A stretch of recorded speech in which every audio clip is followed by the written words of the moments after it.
H Vishwanath ಸಚಿವರಾಗೋದಕ್ಕೆ ಅನರ್ಹರಾಗಿದ್ದಾರೆ. ಸಚಿವರಾಗುವ ಹಂಬಲದಲ್ಲಿ ಇದ್ದ H ವಿಶ್ವನಾಥ್ಗೆ ಇದು big shock. High court ವಿಭಾಗೀಯ ಪೀಠ ಮಧ್ಯಂತರ ಆದೇಶವನ್ನ ಹೊರಡಿಸಿದೆ. ಎಚ್ ವಿಶ್ವನಾಥ್ ಸಚಿವರಾಗೋದಕ್ಕೆ ಅನರ್ಹರಾಗಿದ್ದಾರೆ. ಸಚಿವರಾಗುವ ಹಂಬಲದಲ್ಲಿ ಇದ್ದಂತಹ ಎಚ್ ವಿಶ್ವನಾಥ್ಗೆ ಇದು ಬಿಗ್ ಶಾಕ್.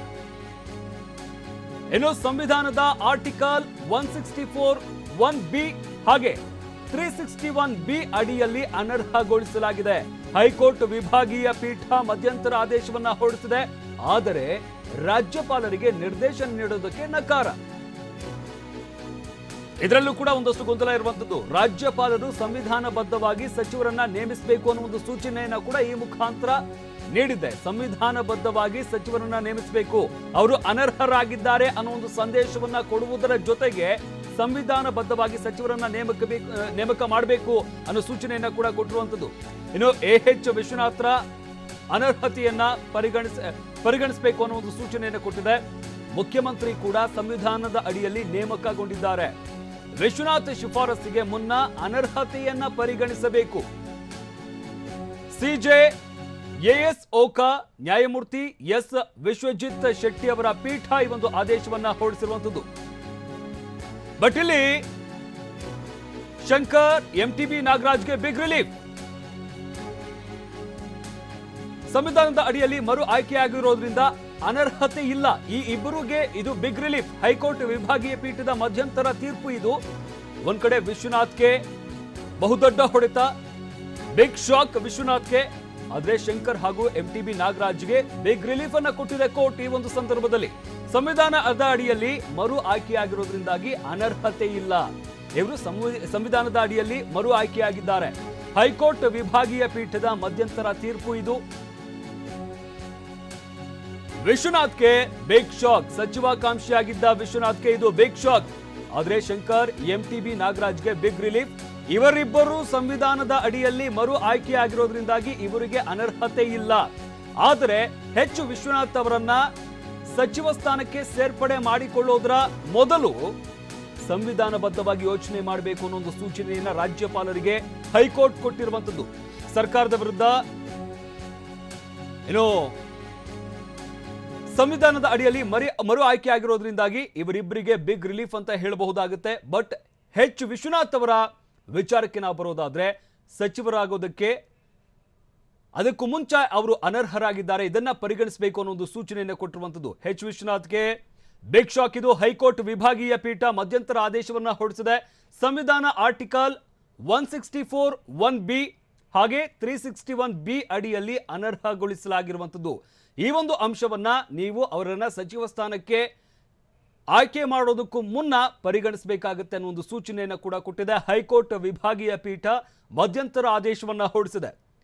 ರಾಜ್ಯಪಾಲರಿಗೆ ನಿರ್ದೇಶನ ನೀಡೋದಕ್ಕೆ ನಕಾರ. ಆದ್ರೆ ಇದರ ಜೊತೆಗೆ ರಾಜ್ಯಪಾಲರು ಸಂವಿಧಾನಬದ್ಧವಾಗಿ ಸಚಿವರನ್ನ ನೇಮಕ ಮಾಡಬೇಕು ಅನ್ನೋ ಒಂದು ಸೂಚನೆಯನ್ನ ಕೂಡ ಈ ಮುಖಾಂತರ ಕೊಟ್ಟಿರುವಂತದ್ದು. ಅಂದ್ರೆ ಅವರನ್ನ ಸಚಿವರನ್ನಾಗಿ ನೇಮಕ ಮಾಡೋದಕ್ಕಿಂತ ಮೊದಲು ಈ ಕಾನೂನೇನಿದೆ ಇದನ್ನ ಪರಿಗಣಿಸಬೇಕಾಗತ್ತೆ ಅನ್ನೋ ಒಂದು ಸೂಚನೆಯನ್ನ ಕೊಟ್ಟಿದೆ. ಆದ್ರೆ ರಾಜ್ಯಪಾಲರಿಗೆ ನಿರ್ದೇಶನ ನೀಡೋದಕ್ಕೆ ನಕಾರ. ಯಾವುದೇ ರೀತಿಯಾದಂತಹ ನಿರ್ದೇಶನವನ್ನು ನೀಡಿಲ್ಲ. ಬಟ್ ಒಂದು ಸೂಚನೆಯನ್ನ ಕೊಟ್ಟಿದೆ. ಸಂವಿಧಾನಬದ್ಧವಾಗಿ ಸಚಿವರನ್ನ ನೇಮಕ ಮಾಡಬೇಕು ಅನ್ನೋ ಒಂದು ಸೂಚನೆಯನ್ನ ಕೊಟ್ಟಿರುವಂತದ್ದು. ಎಚ್ ವಿಶ್ವನಾಥ್ರ ಅನರ್ಹತೆಯನ್ನ ಪರಿಗಣಿಸಬೇಕಾಗತ್ತೆ. ಮುಖ್ಯಮಂತ್ರಿ ಕೂಡ ಸಂವಿಧಾನದ ಅಡಿಯಲ್ಲಿ ನೇಮಕಗೊಂಡಿದ್ದಾರೆ. ವಿಶ್ವನಾಥ್ ಶಿಫಾರಸ್ಸಿಗೆ ಮುನ್ನ ಅನರ್ಹತೆಯನ್ನ ಪರಿಗಣಿಸಬೇಕು ಅಂತ ಸೂಚನೆಯನ್ನ ಕೊಟ್ಟಿರುವಂತದ್ದು. ಸಿಜೆ ಎಎಸ್ ಓಕಾ ನ್ಯಾಯಮೂರ್ತಿ ಎಸ್ ವಿಶ್ವಜಿತ್ ಶೆಟ್ಟಿ ಅವರ ಪೀಠ ಈ ಒಂದು ಆದೇಶವನ್ನ ಹೊರಡಿಸಿರುವಂತದ್ದು. ಎಚ್ ವಿಶ್ವನಾಥ್ ಅವರನ್ನ ಸಚಿವರನ್ನಾಗಿ ಆಯ್ಕೆ ಮಾಡೋದಕ್ಕೂ ಮುನ್ನ ಎಲ್ಲ ಅಂಶಗಳನ್ನ ಪರಿಗಣಿಸಬೇಕು ಅನ್ನೋ ಒಂದು ಸೂಚನೆಯನ್ನ ಕೊಟ್ಟಿರುವಂತದ್ದು. ಈ ಮುಖಾಂತರ ವಿಶ್ವನಾಥ್ಗೆ ಇದು ಬಿಗ್ ಶಾಕ್. ಸಚಿವಾಕಾಂಕ್ಷಿಯಾಗಿದ್ದಂತಹ ಎಚ್ ವಿಶ್ವನಾಥ್ಗೆ ಇದು ಬಿಗ್ ಶಾಕ್. ಹೈಕೋರ್ಟ್ ವಿಭಾಗೀಯ ಪೀಠ ಮಧ್ಯಂತರ ಆದೇಶವನ್ನ ಹೊರಡಿಸಿರುವಂತದ್ದು. ಆರ್ಟಿಕಲ್ 164(1)(b) 361(b) ಅಡಿಯಲ್ಲಿ ಅನರ್ಹಗೊಳಿಸಲಾಗಿದೆ. ಇದನ್ನ ಹೈಕೋರ್ಟ್ ಎತ್ತಿ ಹಿಡಿದಿದೆ. ಹೈಕೋರ್ಟ್ ವಿಭಾಗೀಯ ಪೀಠ ಮಧ್ಯಂತರ ಆದೇಶವನ್ನು ಹೊರಡಿಸಿರುವಂತದ್ದು. ರಾಜ್ಯಪಾಲರಿಗೆ ನಿರ್ದೇಶನ ನೀಡೋದಕ್ಕೆ ನಕಾರ. ಆದರೆ ಒಂದು ಸೂಚನೆಯನ್ನ ಕೊಟ್ಟಿದೆ. ರಾಜ್ಯಪಾಲರು ಸಂವಿಧಾನಬದ್ಧವಾಗಿ ಸಚಿವರನ್ನ ನೇಮಕ ಮಾಡಬೇಕಾಗುತ್ತೆ. ಎಚ್ ವಿಶ್ವನಾಥ್ ಅವರ ಅನರ್ಹತೆಯನ್ನ ಪರಿಗಣಿಸಬೇಕು. ಇನ್ನು ಮುಖ್ಯಮಂತ್ರಿ ಕೂಡ ಸಂವಿಧಾನದ ಅಡಿಯಲ್ಲಿ ನೇಮಕಗೊಂಡಿದ್ದಾರೆ. ವಿಶ್ವನಾಥ್ ಶಿಫಾರಸ್ಸಿಗೆ ಮುನ್ನ ಅನರ್ಹತೆಯನ್ನ ಪರಿಗಣಿಸಬೇಕು ಅನ್ನೋ ಒಂದು ಸೂಚನೆಯನ್ನ ಸಿಜೆ ಎಎಸ್ ಓಕಾ ನ್ಯಾಯಮೂರ್ತಿ ಎಸ್ ವಿಶ್ವಜಿತ್ ಶೆಟ್ಟಿ ಅವರ ಪೀಠ ಈ ಒಂದು ಆದೇಶವನ್ನ ಹೊರಡಿಸಿರುವಂಥದ್ದು.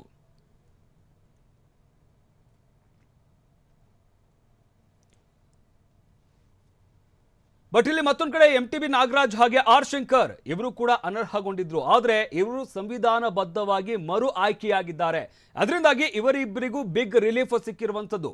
ಎಚ್ ವಿಶ್ವನಾಥ್ ಅವರು ಅಸಂವಿಧಾನಿಕವಾಗಿ ಆಯ್ಕೆಯಾಗಿದ್ದಾರೆ, ಅದನ್ನ ಪರಿಗಣಿಸಬೇಕು. ಅವರು ಅನರ್ಹರಾಗಿದ್ದಾರೆ, ಅದನ್ನ ಪರಿಗಣಿಸಬೇಕು ಅಂತ ಸೂಚನೆಯನ್ನ ನೀಡೋದರ ಜೊತೆಗೆ ಎಂಟಿಬಿ ನಾಗರಾಜ್ ಹಾಗೆ ಆರ್ ಶಂಕರ್ ಅವರ ವಿಚಾರವನ್ನ ಕೂಡ ಇಲ್ಲಿ ಹೈಕೋರ್ಟ್ ಪ್ರಸ್ತಾಪ ಮಾಡಿದೆ. ಇವರು ಸಂವಿಧಾನಬದ್ಧವಾಗಿ ಆಯ್ಕೆಯಾಗಿರೋದ್ರಿಂದಾಗಿ ಅವರಿಗೆ ಯಾವುದೇ ರೀತಿಯಾದಂತಹ ತೊಡಕಿಲ್ಲ ಅನ್ನೋ ಒಂದು ಸೂಚನೆಯನ್ನು ಕೊಟ್ಟಿರುವಂಥದ್ದು. ಇದರಿಂದಾಗಿ ಎಂಟಿಬಿ ನಾಗರಾಜ್ ಹಾಗೆ ಆರ್ ಶಂಕರ್ಗೆ ಇದು ಬಿಗ್ ರಿಲೀಫ್ ಅಂತಾನೆ ಹೇಳಬಹುದಾಗುತ್ತೆ. ಬಟ್ ಎಚ್ ವಿಶ್ವನಾಥ್ ಸಚಿವ ಸ್ಥಾನಕ್ಕಾಗಿ ಸಾಕಷ್ಟು ಲಾಭಿಯನ್ನು ನಡೆಸ್ತಾ ಇದ್ದಂಥವರು, ಅವರಿಗೆ ಇದು ಬಿಗ್ ಶಾಕ್. ಎಚ್ ವಿಶ್ವನಾಥ್ಗೆ ಬಹುದೊಡ್ಡ ಹೊಡೆತ ಇದು ಕೋರ್ಟ್ ಕೊಟ್ಟಿರುವಂತಹ ಆದೇಶ. ಬಟ್ ಕೋರ್ಟ್ ಇಲ್ಲಿ ಸದ್ಯಕ್ಕೆ ಯಾವುದೇ ರೀತಿಯಾದಂತಹ ನಿರ್ದೇಶನವನ್ನ ರಾಜ್ಯಪಾಲರಿಗೆ ನೀಡಿಲ್ಲ. ಅದರ ಬದಲಾಗಿ ಒಂದು ಸೂಚನೆಯನ್ನ ಕೊಟ್ಟಿದೆ. ಸಚಿವರನ್ನ ಆಯ್ಕೆ ಮಾಡೋದಕ್ಕಿಂತ ಮೊದಲು ಈ ಅಂಶಗಳನ್ನ ನೀವು ಪರಿಗಣಿಸಬೇಕಾಗುತ್ತೆ. ರಾಜ್ಯಪಾಲರು ಸಂವಿಧಾನಬದ್ಧವಾಗಿ ಸಚಿವರನ್ನ ನೇಮಿಸಬೇಕಾಗುತ್ತೆ.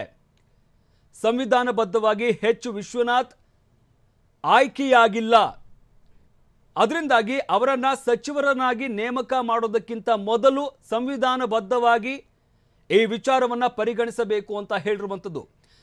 ಎಚ್ ವಿಶ್ವನಾಥ್ರ ಅನರ್ಹತೆಯನ್ನ ಪರಿಗಣಿಸಬೇಕು. ಹಾಗೆ ಮುಖ್ಯಮಂತ್ರಿ ಕೂಡ ಸಂವಿಧಾನದ ಅಡಿಯಲ್ಲಿ ನೇಮಕಗೊಂಡಿದ್ದಾರೆ. ವಿಶ್ವನಾಥ್ ಶಿಫಾರಸ್ಸಿಗೆ ಮುನ್ನ ಅನರ್ಹತೆಯನ್ನ ಪರಿಗಣಿಸಬೇಕು. ಮುಖ್ಯಮಂತ್ರಿಗಳಿಗೂ ಕೂಡ ಈ ಒಂದು ಸೂಚನೆಯನ್ನ ಕೊಟ್ಟಿರುವಂಥದ್ದು. ನೀವೇನಾದ್ರೂ ವಿಶ್ವನಾಥ್ ಅವರನ್ನ ಶಿಫಾರಸು ಮಾಡಬೇಕು ಅಂತಂದ್ರೆ ಅದಕ್ಕೂ ಮುನ್ನ ಅನರ್ಹತೆಯನ್ನ ಪರಿಗಣಿಸಬೇಕು ಅನ್ನೋ ಒಂದು ಸೂಚನೆಯನ್ನ ಕೂಡ ಕೊಟ್ಟಿದೆ. ಸಿಜೆ ಎಎಸ್ ಓಕಾ ನ್ಯಾಯಮೂರ್ತಿ ಎಸ್ ವಿಶ್ವಜಿತ್ ಶೆಟ್ಟಿ ಅವರ ಪೀಠ ಈ ಒಂದು ಆದೇಶವನ್ನ ಹೊರಡಿಸಿರುವಂಥದ್ದು. ಬಟ್ ಇಲ್ಲಿ ಎಂಟಿಬಿ ನಾಗರಾಜ್ ಹಾಗೆ ಆರ್ ಶಂಕರ್ ಇವರಿಬ್ಬರ ವಿಚಾರದಲ್ಲಿ ಇದು ಬಿಗ್ ರಿಲೀಫ್ ಅಂತಾನೆ ಹೇಳಬಹುದಾಗುತ್ತೆ. ಎಂಟಿಬಿ ನಾಗರಾಜ್ ಹಾಗೆ ಆರ್ ಶಂಕರ್ಗೆ ಬಿಗ್ ರಿಲೀಫ್. ಅವರು ಸಂವಿಧಾನಬದ್ಧವಾಗಿ ಆಯ್ಕೆಯಾಗಿದ್ದಾರೆ, ಅದರಿಂದಾಗಿ ಅವರಿಬ್ಬರಿಗೂ ಯಾವುದೇ ರೀತಿಯಾದಂತಹ ತೊಡಕಿಲ್ಲ. ಕೋರ್ಟ್ ಇವರಿಬ್ಬರ ವಿಚಾರಕ್ಕೆ ಸಂಬಂಧಪಟ್ಟಂತೆ ಯಾವುದೇ ರೀತಿಯಾದಂತಹ ಆಕ್ಷೇಪವನ್ನು ವ್ಯಕ್ತಪಡಿಸಿಲ್ಲ. ಆದರೆ ಎಚ್ ವಿಶ್ವನಾಥ್ಗೆ ಇದು ಬಿಗ್ ಶಾಕ್ ಅಂತಾನೆ ಹೇಳಬಹುದಾಗುತ್ತೆ. ಎಚ್ ವಿಶ್ವನಾಥ್ ಈಗಾಗಲೇ ಸಚಿವ ಸ್ಥಾನಕ್ಕಾಗಿ ಸಾಕಷ್ಟು ಲಾಭಿಯನ್ನ ಕೂಡ ನಡೆಸ್ತಾ ಇದ್ರು. ಇದೆಲ್ಲದರ ಮಧ್ಯೆ ವಿಶ್ವನಾಥ್ಗೆ ಇದು ಬಿಗ್ ಶಾಕ್ ಅಂತಾನೆ ಹೇಳಬಹುದಾಗುತ್ತೆ. ಎಂಟಿಬಿ ನಾಗರಾಜ್ ಹಾಗೆ ಆರ್ ಶಂಕರ್ ಇವರಿಬ್ರು ಸಂವಿಧಾನಬದ್ಧವಾಗಿ ಮರು ಆಯ್ಕೆಯಾಗಿದ್ದಾರೆ. ಕೋರ್ಟ್ ಕೂಡ ಎಲ್ಲ 17 ಶಾಸಕರನ್ನ ಅನರ್ಹ ಮಾಡುವಂತಹ ಸಂದರ್ಭದಲ್ಲಿ ಇದೇ ವಿಚಾರವನ್ನ ಕೋರ್ಟ್ ಹೇಳಿತ್ತು. ಸಂವಿಧಾನಬದ್ಧವಾಗಿ ಅವರು ಮರು ಆಯ್ಕೆ ಆಗೋವರೆಗೂ ಅವರೆಲ್ಲರೂ ಕೂಡ ಅನರ್ಹರಾಗಿರ್ತಾರೆ ಅನ್ನೋ ಒಂದು ಸೂಚನೆಯನ್ನ ಕೂಡ ಸುಪ್ರೀಂ ಕೋರ್ಟ್ ಕೊಟ್ಟಿತ್ತು. ಇದರ ಬೆನ್ನಲ್ಲೇ ಈಗಾಗಲೇ ಸಾಕಷ್ಟು ಜನ ಚುನಾವಣೆಯಲ್ಲಿ ಮರು ಆಯ್ಕೆಯಾಗಿದ್ದಾರೆ. ಬಟ್ ಎಚ್ ವಿಶ್ವನಾಥ್ ಅವರ ವಿಚಾರಕ್ಕೆ ಬರೋದಾದ್ರೆ ಸಂವಿಧಾನಬದ್ಧವಾಗಿ ಎಚ್ ವಿಶ್ವನಾಥ್ ಮರು ಆಯ್ಕೆಯಾಗಿಲ್ಲ. ಅದರಿಂದಾಗಿ ಅವರನ್ನ ಸಚಿವ ಸ್ಥಾನಕ್ಕೆ ಶಿಫಾರಸು ಮಾಡೋದಕ್ಕೆ ಮುಂಚೆ ಮುಖ್ಯಮಂತ್ರಿಗಳು ಕೂಡ ಯೋಚನೆ ಮಾಡಬೇಕಾಗತ್ತೆ. ಅದರ ಜೊತೆಗೆ ರಾಜ್ಯಪಾಲರು ಕೂಡ ಅದನ್ನ ಅಂಗೀಕರಿಸೋದಕ್ಕೆ ಮುಂಚೆ ರಾಜ್ಯಪಾಲರು ಈ ವಿಚಾರವನ್ನ ಯೋಚನೆ ಮಾಡಬೇಕಾಗತ್ತೆ ಅಂತ ಹೈಕೋರ್ಟ್ ಸೂಚನೆಯನ್ನ ಕೊಟ್ಟಿರುವಂಥದ್ದು. ಅದರಿಂದಾಗಿ ಎಚ್ ವಿಶ್ವನಾಥ್ಗೆ ಇದು ಬಿಗ್ ಶಾಕ್ ಅಂತಾನೆ ಹೇಳಬೇಕಾಗತ್ತೆ. ಎಲ್ಲ 17 ಶಾಸಕರನ್ನ ಅನರ್ಹಗೊಳಿಸಿದಂತಹ ಸಂದರ್ಭದಲ್ಲಿ ಸುಪ್ರೀಂ ಕೋರ್ಟ್ ಇದೇ ಒಂದು ಆದೇಶವನ್ನ ಹೊರಡಿಸಿರುತ್ತೆ. ಇವರೆಲ್ಲರೂ ಕೂಡ ಮರು ಆಯ್ಕೆಯಾಗುವವರೆಗೂ, ಸಂವಿಧಾನಬದ್ಧವಾಗಿ ಮರು ಆಯ್ಕೆಯಾಗುವವರೆಗೂ ಇವರೆಲ್ಲರೂ ಅನರ್ಹರಾಗೇ ಇರ್ತಾರೆ ಅನ್ನೋ ಒಂದು ಸೂಚನೆಯನ್ನ ಸುಪ್ರೀಂ ಕೋರ್ಟ್ ಕೊಟ್ಟಿರುತ್ತೆ. ಈಗ 17 ಜನರಲ್ಲಿ ಸಾಕಷ್ಟು ಜನ ಈಗಾಗಲೇ ಚುನಾವಣೆಯಲ್ಲಿ ಗೆದ್ದು ಮರು ಆಯ್ಕೆಯಾಗಿದ್ದಾರೆ. ಎಂಟಿಬಿ ನಾಗರಾಜ್ ಹಾಗೆ ಆರ್ ಶಂಕರ್ ಇವರು ಕೂಡ ಪರಿಷತ್ ಸದಸ್ಯರಾಗಿ ಆಯ್ಕೆಯಾಗಿದ್ದಾರೆ. ಬಟ್ ಎಚ್ ವಿಶ್ವನಾಥ್ ಅವರ ವಿಚಾರಕ್ಕೆ ಬರೋದಾದ್ರೆ ಅವರು ಸಂವಿಧಾನಬದ್ಧವಾಗಿ ಆಯ್ಕೆಯಾಗಿಲ್ಲ ಅನ್ನೋ ಒಂದು ಸೂಚನೆಯನ್ನ ಹೈಕೋರ್ಟ್ ಕೊಟ್ಟಿರುವಂಥದ್ದು. ಈ ಬಗ್ಗೆ ಮತ್ತಷ್ಟು ಮಾಹಿತಿ ನೀಡ್ತಾರೆ ನಮ್ಮ ಪ್ರತಿನಿಧಿ ರಮೇಶ್. ನಮ್ಮ ಜೊತೆ ನೇರ ಸಂಪರ್ಕದಲ್ಲಿ ಜಾಯ್ನ್ ಆಗ್ತಾ ಇದ್ದಾರೆ. ರಮೇಶ್, ಸದ್ಯಕ್ಕೆ ಒಂದ್ ಕಡೆ ಎಂಟಿಬಿ ನಾಗರಾಜ್ ಹಾಗೆ ಆರ್ ಶಂಕರ್ ಅವರ ವಿಚಾರಕ್ಕೆ ಸಂಬಂಧಪಟ್ಟಂತೆ ಇವರು ಸಂವಿಧಾನಬದ್ಧವಾಗಿ ಆಯ್ಕೆಯಾಗಿದ್ದಾರೆ. ಬಟ್ ಎಚ್ ವಿಶ್ವನಾಥ್ ಅವರು ಸಂವಿಧಾನಬದ್ಧವಾಗಿ ಆಯ್ಕೆಯಾಗಿಲ್ಲ. ಅದರಿಂದಾಗಿ ಅವರನ್ನ ಸಚಿವ ಸ್ಥಾನಕ್ಕೆ ಆಯ್ಕೆ ಮಾಡೋದಕ್ಕೆ ಮುನ್ನ ಅಥವಾ ಶಿಫಾರಸು ಮಾಡೋದಕ್ಕೆ ಮುನ್ನ ಒಮ್ಮೆ ಯೋಚನೆ ಮಾಡಿ ಅಂತ ಹೈಕೋರ್ಟ್ ಸೂಚನೆಯನ್ನ ಕೊಟ್ಟಿರುವಂಥದ್ದು. ಒಟ್ಟಾರೆಯಾಗಿ ಹೈಕೋರ್ಟ್ನ ಸೂಚನೆಯಲ್ಲಿ ಆದೇಶದಲ್ಲಿ ಏನೆಲ್ಲ ಇದೆ ಅಂತ? ಶಮಂತ್ ಹೈಕೋರ್ಟ್ ಇವತ್ತು ಸ್ಪಷ್ಟವಾಗಿ ಹೇಳಿದೆ ಏನಂದರೆ ಎಚ್ ವಿಶ್ವನಾಥ್ ಏನಿದ್ದಾರೆ ಅಡಗೂರು ಎಚ್ ವಿಶ್ವನಾಥ್ ಅವರು ಸಚಿವರಾಗೋದಕ್ಕೆ ಅನರ್ಹರಾಗಿದ್ದಾರೆ ಅಂತೇಳಿ ಸ್ಪಷ್ಟವಾಗಿ ಹೇಳಿದೆ. ಆದರೆ ರಾಜ್ಯಪಾಲರಿಗೆ ಕೋರ್ಟ್ ಯಾವುದೇ ರೀತಿಯಾದಂಥ ನಿರ್ದೇಶನ ನೀಡೋದಕ್ಕೆ ಬರೋದಿಲ್ಲ. ಹೀಗಾಗಿಯೇ ಅದೊಂದು ಸಂವಿಧಾನಬದ್ಧ ಪೋಸ್ಟ್ ಆಗಿರೋದ್ರಿಂದ ರಾಜ್ಯಪಾಲರಿಗೆ ಒಂದು ಆದೇಶವನ್ನು ನೀಡೋದಕ್ಕೆ ಹೈಕೋರ್ಟ್ ಸಾಧ್ಯ ಇಲ್ಲ. ಹೀಗಾಗಿಯೇ ಕೋರ್ಟ್ ಹೇಳಿದೆ ನಾವು ರಾಜ್ಯಪಾಲರಿಗೆ ನೇರವಾದ ನಿರ್ದೇಶನ ಕೊಡೋದಿಲ್ಲ. ಆದರೆ ರಾಜ್ಯಪಾಲರು ಒಂದು ಆದೇಶ ಅಂದರೆ ಅವ್ರನ್ನ ನೇಮಕ, ಯಾಕಂದರೆ ಅಪಾಯಿಂಟಿಂಗ್ ಅಥಾರಿಟಿ ಬಂದು ಸಚಿವರನ್ನೇ ನೇಮಕ ಮಾಡಬೇಕು ಅಂದರೆ ಅದು ರಾಜ್ಯಪಾಲರೇ ನೇಮಕ ಮಾಡಬೇಕಾಗತ್ತೆ. ಹೀಗಾಗಿ ವಿಶ್ವನಾಥ್ ಅವರನ್ನು ಏನಾದರೂ ಶಿಫಾರಸಾದರೆ ಅವರು ಸಂವಿಧಾನಬದ್ಧವಾಗಿ ಅದನ್ನು ಅವ್ರನ್ನ ನೇಮಕ ಮಾಡೋದ್ರ ಬಗ್ಗೆ ಪರಿಗಣಿಸಬೇಕು, ಅವರ ಅನರ್ಹತೆಯನ್ನು ಕೂಡ ಪರಿಗಣಿಸಬೇಕು ಅಂತೇಳಿ ಸೂಚನೆಯನ್ನು ಕೊಟ್ಟಿದ್ದೆ. ಅದೇ ರೀತಿ CM ಕೂಡ ಸಂವಿಧಾನಬದ್ಧವಾಗಿ ಕರ್ತವ್ಯವನ್ನು ನಿರ್ವಹಣೆ ಮಾಡ್ತಾ ಇರ್ತಾರೆ. ಹೀಗಾಗಿ ಅವರು ಕೂಡ ಸಂವಿಧಾನಬದ್ಧವಾಗಿ ನಡ್ಕೋಬೇಕು. ಎಚ್ ವಿಶ್ವನಾಥ್ ಅವರು ಅನರ್ಹಗೊಂಡಿರೋದ್ರಿಂದ ಅವ್ರನ್ನ ಸಚಿವರಾಗಿ ಶಿಫಾರಸು ಮಾಡೋದಕ್ಕೆ ಮುಂಚೆ ಅವ್ರಿಗೆ ಇರುವಂಥ ಅನರ್ಹತೆಯನ್ನು ಪರಿಗಣಿಸಬೇಕು ಅಂತೇಳಿ ಸ್ಪಷ್ಟವಾದ ನಿರ್ದೇಶನವನ್ನು ಕೊಟ್ಟಿದೆ. ಜೊತೆಗೆ ಸಚಿವರಾಗೋದಕ್ಕೆ ವಿಶ್ವನಾಥ್ ಅವರು ಅನರ್ಹಗೊಂಡಿದ್ದಾರೆ ಅಂತೇಳಿ ಸ್ಪಷ್ಟವಾದ ಆದೇಶವನ್ನು ಕೊಟ್ಟಿದ್ದಾರೆ. ಇದಕ್ಕೆ ಕಾರಣ ಏನಂತಂದರೆ ಸಂವಿಧಾನದಲ್ಲೇ ಸ್ಪಷ್ಟವಾಗಿದೆ 164(1)B ಮತ್ತು 361(B) ನಲ್ಲಿ ಏನು ಹೇಳುತ್ತೆ ಅಂತಂದರೆ ಯಾವುದೇ ಒಬ್ಬ ಶಾಸಕ ಅನರ್ಹಗೊಂಡ್ರೆ ಒಂದು ಅವನು ಮರು ಆಯ್ಕೆ ಆಗಬೇಕು ಅಥವಾ ಅವನ ಟರ್ಮ್ ಮುಗಿಯೋವರೆಗೂ ಅವನು ಅನರ್ಹಗೊಳ್ತಾನೆ ಅಂತ. ಒಂದು ಅವನ ವಿಧಾನಸಭಾ ಅವಧಿ ಏನಿದೆ ಅಲ್ಲಿವರೆಗೂ ಅನರ್ಹ ಆಗ್ತಾನೆ. ಆದರೆ ಒಂದು ವೇಳೆ ಆ ಅವಧಿಯಲ್ಲಿ ಅವನು ಏನಾದರೂ ಮರು ಆಯ್ಕೆ ಆದರೆ ಮರು ಆಯ್ಕೆ ಎಲೆಕ್ಟೆಡ್ ಅಂತಿದೆ. ಹೀಗಾಗಿ ಮರು ಆಯ್ಕೆ ಆದರೆ ಅವನು ಅನರ್ಹತೆಯನ್ನು ತಪ್ಪಿಸ್ಕೋಬೋದು ಮತ್ತು ಸಚಿವನಾಗ್ಬೋದು. ಈ ರೀತಿ ಸ್ಪಷ್ಟವಾಗಿ ಉಲ್ಲೇಖ ಇದೆ. ಈ ಕೇಸ್ನಲ್ಲಿ ಏನಾಗಿತ್ತು ಅಂದರೆ MTB ನಾಗರಾಜ್ ಮತ್ತು ಶಂಕರ್ ಏನಿದ್ದಾರೆ ಅವರು ಮರು ಆಯ್ಕೆ ಆಗಿದ್ರು, ನಾಮನಿರ್ದೇಶನ ಆಗಿರಲಿಲ್ಲ, ಮರು ಆಯ್ಕೆ ಆಗಿದ್ರು, ಎಲೆಕ್ಟ್ ಆಗಿದ್ರು. ಎಲೆಕ್ಟು MLAಗಳಿಂದ MLC ಆಗಿ ಅವರು ಎಲೆಕ್ಟ್ ಆಗಿದ್ರು. ಹೀಗಾಗಿ ಸಂವಿಧಾನದಲ್ಲಿ ಎಲೆಕ್ಟ್ ಅನ್ನುವಂಥ ಪದ ಉಲ್ಲೇಖ ಆಗಿರೋದ್ರಿಂದ ಹೈಕೋರ್ಟ್ ಸ್ಪಷ್ಟವಾಗಿ ಹೇಳಿದೆ ಇವರು ಎಲೆಕ್ಟ್ ಆಗಿದ್ದಾರೆ. ಹೀಗಾಗಿ ಅವರು ಸಚಿವರಾಗಿ ಆಯ್ಕೆ ಆಗೋದಕ್ಕೆ ಯಾವುದೇ ರೀತಿಯಾದಂಥ ಡಿಸ್ಕ್ವಾಲಿಫಿಕೇಶನ್ ಇರೋದಿಲ್ಲ ಅಂತೇಳಿ ಸ್ಪಷ್ಟವಾಗಿ ಹೇಳಿದೆ.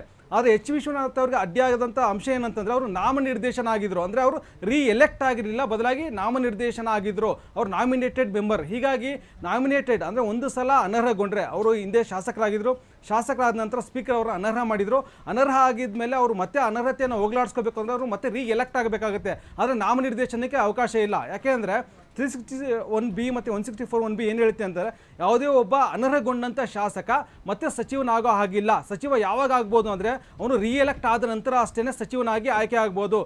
ಎಲೆಕ್ಟ್ ಆಗದ ಹೊರತು ಅವನು ಮತ್ತೆ ಅಂದರೆ ಅವನ ಟರ್ಮ್ ಮುಕ್ತಾಯ ಆಗೋವರೆಗೂ ಅಂದರೆ 2023ರವರೆಗೂ ಅವನು ಮತ್ತೆ ಸಚಿವ ಸ್ಥಾನ ಆಗಿ ಅಥವಾ ಯಾವುದೇ ಒಂದು ಸರ್ಕಾರಿ ಹುದ್ದೆಯನ್ನು ಹೊಂದೋ ಆಗಿಲ್ಲ ಅಂತೇಳಿ ಸ್ಪಷ್ಟವಾಗಿ ಹೇಳಿದೆ. ಹೀಗಾಗಿ ವಿಶ್ವನಾಥ್ ಅವರಿಗೆ ಬಹಳ ದೊಡ್ಡ ಅನರ್ಹತೆಯ ಒಂದು ಭೀತಿ ಎದುರಾಗಿದೆ. ಹೀಗಾಗಿ ಅವರು ಮುಂದೆ MLC ಸ್ಥಾನದಿಂದ ಕೂಡ ಅನರ್ಹ ಆಗುವಂಥ ಸಾಧ್ಯತೆಗಳು ಕೂಡ ಹೆಚ್ಚಾಗಿವೆ. ಹೈಕೋರ್ಟ್ ಇವತ್ತು ಸ್ಪಷ್ಟವಾಗಿ ಹೇಳಿದೆ ಏನಂದರೆ ನಾವು MLC ಅವರ ಆಯ್ಕೆಯನ್ನು ನಾವು ನೇರವಾಗಿ ಏನು ಹೇಳೋದಿಲ್ಲ, ಅಂದರೆ MLC ಆಗಿ ಅವರ ಆಯ್ಕೆ ಸರಿನೋ ತಪ್ಪು ಅನ್ನೋದನ್ನು ಈ ಹಂತದಲ್ಲಿ ನಾವು ಡಿಸೈಡ್ ಮಾಡೋದಿಲ್ಲ. ಆದರೆ ಈ ಹಂತದಲ್ಲಿ ಅವರು ಸಚಿವರಾಗಿ ಆಯ್ಕೆ ಆಗೋದಕ್ಕೆ ಸಾಧ್ಯ ಇಲ್ಲ, ಅವರು ಅನರ್ಹಗೊಂಡಿದ್ದಾರೆ ಅಂತೇಳಿ ಸ್ಪಷ್ಟವಾಗಿ ಇವತ್ತು ಹೈಕೋರ್ಟ್ ಹೇಳಿದೆ. ಮತ್ತೆ ಸಂವಿಧಾನದ 164(1)B ಮತ್ತು 361(1)B ರಮೇಶ್ ಮತ್ತೆ ನಾನು ನಿಮ್ಮನ್ನು ಸಂಪರ್ಕ ಮಾಡ್ತೀನಿ.